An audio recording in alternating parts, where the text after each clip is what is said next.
In 1869, a fire broke out in the rectory, killing 2 young girls.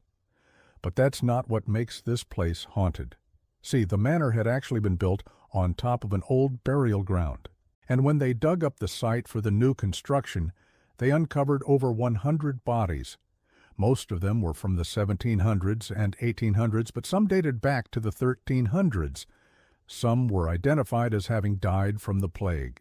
And it was said that many of the townspeople were so afraid of being buried alive that they made the town's council pass a law stating that everyone who died must be exhumed and reburied in consecrated ground.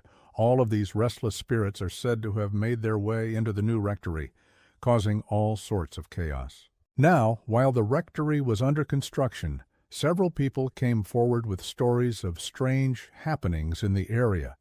One woman claimed that she'd seen the ghost of a man in 18th century clothing walking along the road.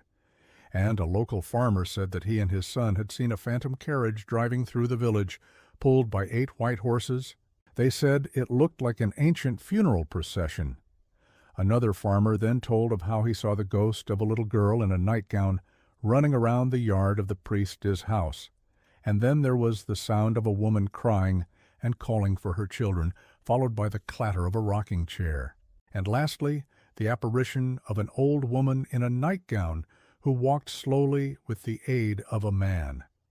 These apparitions were all said to have vanished when the priest arrived, and it wasn't just the townspeople who saw these ghosts. The architect who designed the building and the very priest himself both saw the ghost of the girl in the nightgown. So naturally, once construction was finished and the priest moved in, he found that he had some extra unwanted roommates.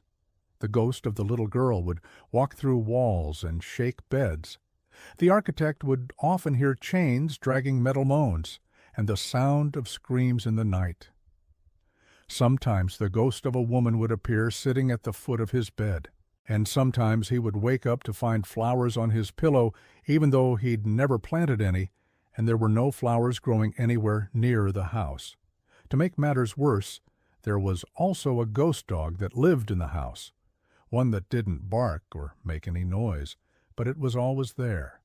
It greeted him at the door every morning and accompanied him on his walks, never leaving his side. It would then sit by his bed at night, keeping watch over him until the morning. The ghost of the priest's manor has since become a popular tourist attraction, with many people coming to the small town of Borgvattnet just to see it.